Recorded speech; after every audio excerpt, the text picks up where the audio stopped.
어제 경기 김포시 한 요양병원에서 화재가 발생했죠. 49명의 사상자가 발생했습니다. 안타깝게 두 분이 운명을 달리하셨는데 4층입니다. 보일러실이 있는 왼쪽 끝 위 보이시죠? 바로 추정 위치로 보이는데 9시 3분쯤이었습니다. 전기 안전 검사로 전기가 차단돼 병원 측이 이 수동 산소 공급을 하려는 과정에서 펑소리와 함께 발화가 있었던 것으로 현재로서는 추정이 되고 있습니다. 화재 당시에 입원 환자는 한 130여 명이었고 문제는 이제 스프링클러가 각 병실별로 작동이 제대로 안 됐다. 이런 아쉬움이 지금 토로가 되고 있습니다. 2명이 사망을 했고 부상자들 11개 병원에서 현재 치료를 받고 있습니다. 8명은 안타깝게도 중상인 상태입니다. 요양병원이면 말 그대로 이제 고령 환자나 몸이 불편한 분들이 계셨기 때문에 비슷한 사건의 과거 사례를 보더라도 구조적으로 이제 사상자가 많을 수밖에 없는 상황입니다. 예, 몇 년 전에 전남 장성 또 작년입니까? 밀양. 그렇습니다. 대형 사고가 나서 수십 명씩 돌아가셨죠. 예. 이번에 좀 작았는데요. 근데 저게 뭔가 하면 한국의 노인 요양 제도의 본질을 보여주는 거다. 어떤 사람들은 저런 부분을 현대판 고려장이라고도 합니다. 그래서 몸이 불편하거나 치매 노인이 있으면 가정에서 돌볼 수 없으니까 저기를 가는데 저기는 중국 조선족이라든지 중국의 사람이 저 환자 여러 명을 돌보고 되고 또 의사들도 은퇴하거나 형식적인 의사들이 그냥 존재하면서 일종의 노인 돌봄이 아니라 저 민간에서 하는 분 중에 다는 아니고 성실한 분도 있어요. 그렇지만은 다수가 이거 한마디로 돈벌이를 목적으로 사람 머리수를 계산하는 부분도 있고 또 사무장 병원이 많아요. 그래서 사무장이라고 해서 병원을 운영하는 사람이 따로 있고 돈벌이용으로. 그래서 의사들 은퇴한 의사들이나 있는 사람들을 이렇게 갖다 놓고 그야말로 돈 위주로 이렇게 합니다. 근데 반면에 일본에서는 한 10년 전부터 개요요원이라 해서 젊은 사람을 공무원처럼 연 수만 명씩 뽑아서 아주 그냥 그 노인의 맞춤형으로 이 노인 요양시설을 잘 국가적으로 운영하고 있어요. 근데 한국에는 공용 요양병원이 있지만은 거기에 들어가려면 하늘의 별 따기죠.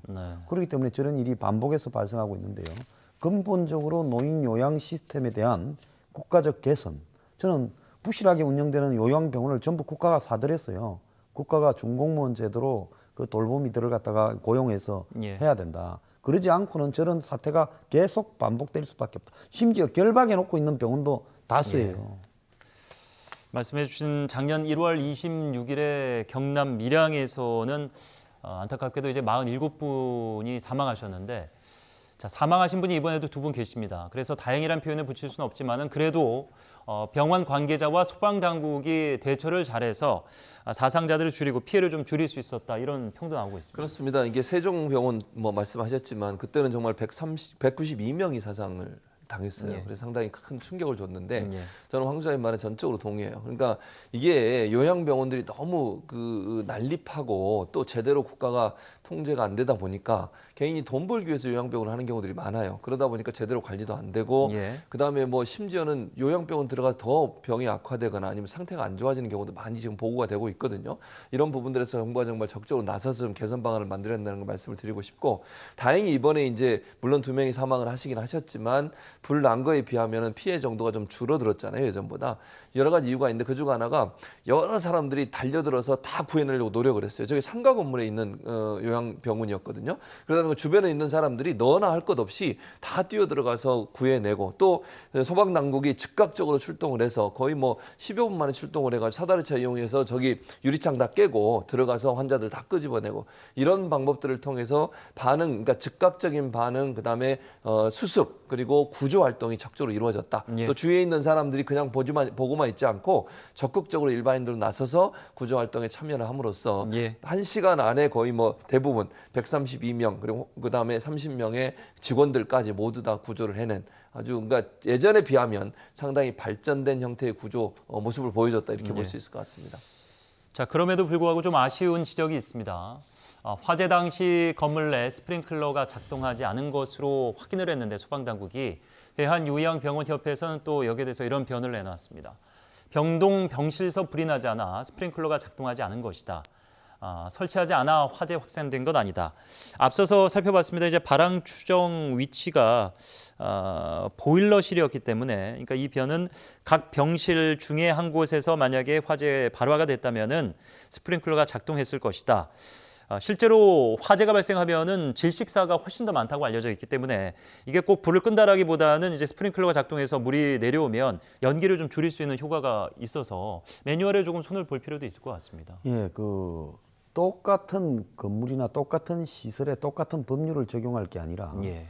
요양병원이라고 하고 불이라고 하면 그게 어떤 문제가 있는가 하면 일반 병원은 환자가 자기 이렇게 발로 탈출할 수 있는 환자들이 많이 있죠. 예.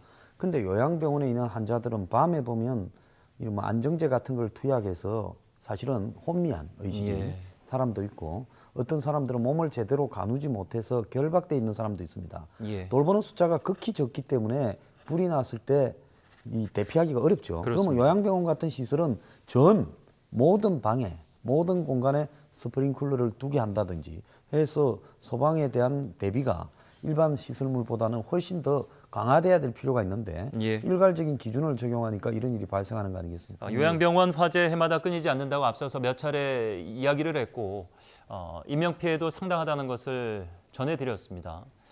아시는 부분 다시 한번 짚어드리면 인덕요양센터, 장성요양병원 그리고 1월 26일 지난해 세종병원까지 사망자가 상당히 많습니다. 그 원인과 관련돼서 일단 몸이 불편하신 분들 그리고 대처가 어려운 분들 또 이분들을 대피시킬 수 있는 인원이 턱없이 부족한 상황들.